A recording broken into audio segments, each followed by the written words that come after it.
Assalamualaikum warahmatullahi wabarakatuh. Bismillahirrahmanirrahim. Alhamdulillahirrabbilalamin. Allahumma sholli ala sayyidina Muhammad wa ala alihi wa sahbihi ajma'in, amma ba'du. Kita kembali ke laptop, bicara tentang ilmu yang dasar-dasar, tentang jamak mudzakkar salim dan jamak taksir. Dalam soal hukum, jamak mudzakkar salim itu, ini kita bicara pendapat yang populer saja ya, tidak boleh dianggap sebagai muannas.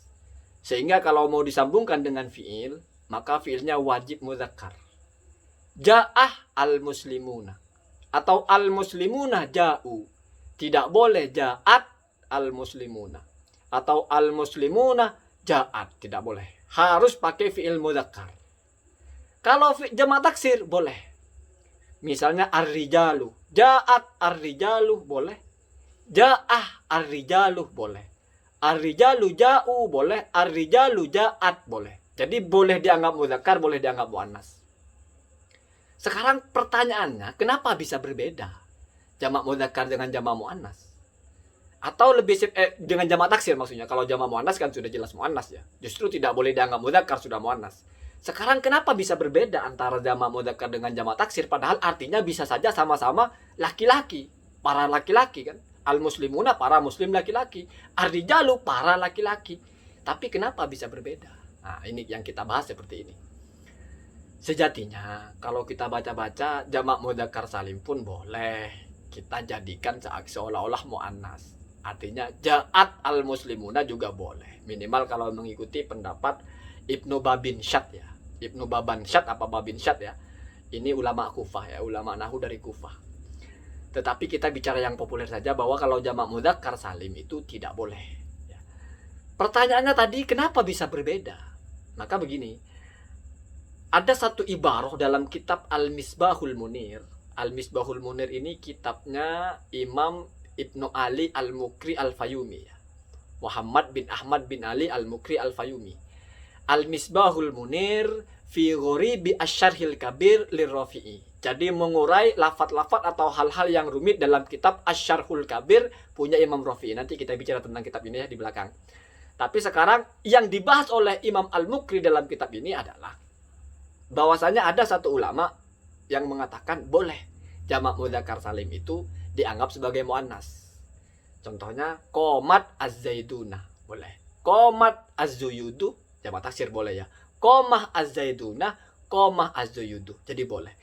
Terus dalilnya apa? Kok bisa jamak mudzakkar salim boleh dianggap sebagai muannas? Ya ngutip firman Allah.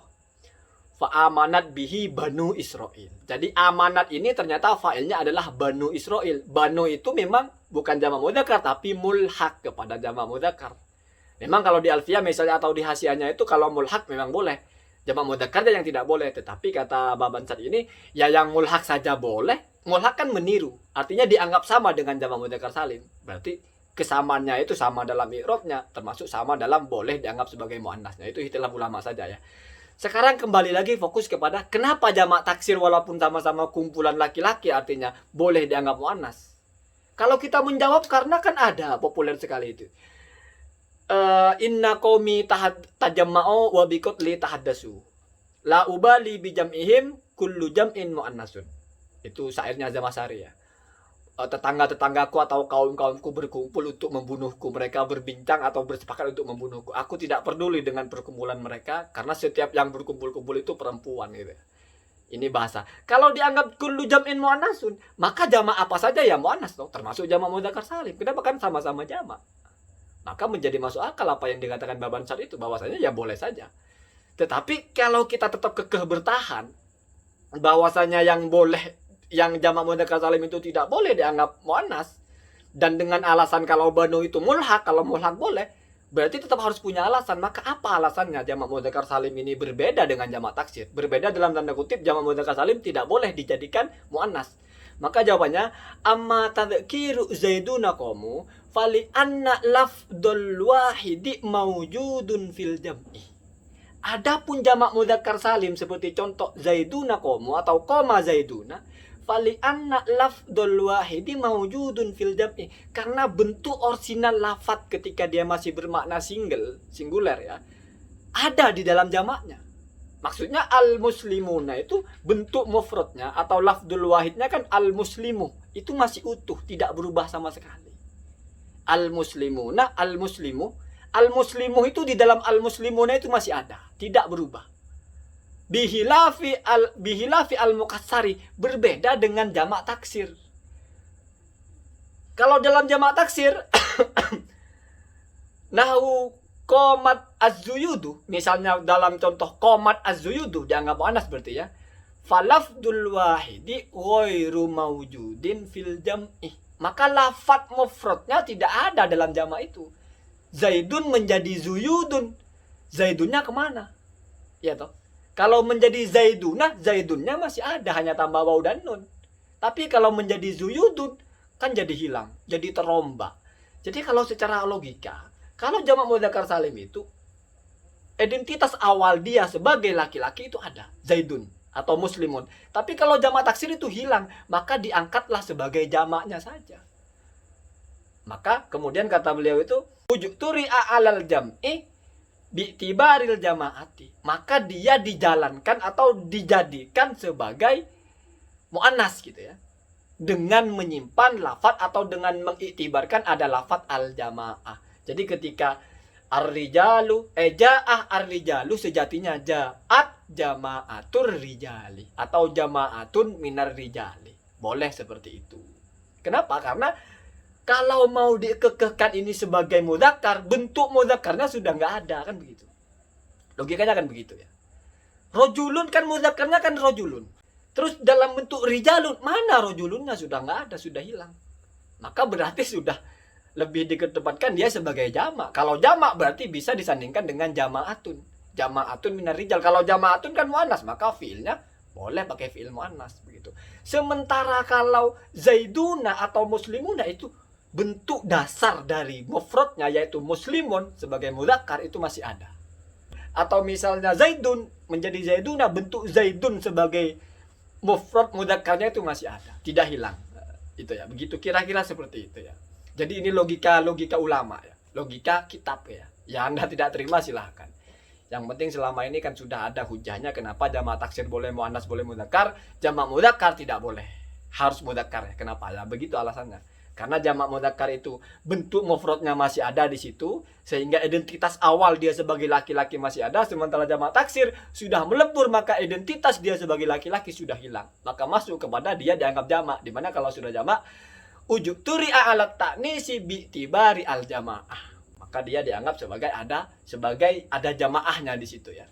Jadi kan kalau kan kita sudah biasa kalau misalnya ja'at rusulun, maksudnya ja'at jama'atun minar rusuli kan begitu ya. Rusulun itu maksudnya jamak dari rasulun ya, jamak taksirnya. Kemudian kitab Al-Misbahul Munir ini mengutip atau menjelaskan hal-hal yang rumit dalam kitab Asy-Syarhul Kabir. Asy-Syarhul Kabir ini adalah kitabnya Imam Rafi'i yang oleh Imam Nawawi ditulis lagi menjadi Raudhatut Thalibin. Nah, Asy-Syarhul Kabir ini sarah dari Al-Wajiz. Jadi nama lain Asy-Syarhul Kabir ini adalah Fathul Aziz fi Syarhi Al-Wajiz. Al-Wajiz turunan dari kitabnya Al-Wajiz ini kitabnya Imam Ghazali, turunan dari kitabnya beliau sendiri yaitu Al-Wasit. Al-Wasit turunan dari kitab beliau sendiri lagi yaitu Al-Basit. Al-Basit turunan dari kitab gurunya beliau yaitu Nihayatul Matlab fi Dirayatul Madhab. Nah, Nihayatul Matlab fi Dirayatul Madhab ini turunan dari kitab Mukhtasar Al-Muzani. Mukhtasar Al-Muzani ini murid langsung Imam Syafi'i, sehingga beliau yang merangkum dari kitab-kitabnya Imam Syafi'i. Dari kitab Al-Um, dari kitab-kitab yang lainnya gitu ya. Nah, dari Al-Wajiz ini, dari Al-Wajiz yang disarah menjadi Fathul Aziz tadi atau menjadi Syarhul Kabir juga, Imam Rafi'i juga menulis kitab satunya lagi yaitu Al-Muharrar. Nah, Al-Muharrar ini turunlah menjadi Minhajut Thalibin. Minhajut Thalibin Imam Nawawi ini luas sekali cabangnya, menjadi Tuhfah, menjadi Ibnu Hajar ya, menjadi Nihayatul Muhtaj, Tuhfatul Muhtaj, Nihayatul Muhtaj dan Mughnil Muhtaj. Ini ditulis oleh 3 serangkai ulama, murid dari satu orang ulama yaitu Zakaria Yahya Al-Ansori. Zakaria Yahya Al-Ansori ini juga punya guru namanya Ibnu Hajar Al-Asqalani. Jadi Ibnu Hajar Al-Asqalani punya murid namanya Zakaria Al-Ansori.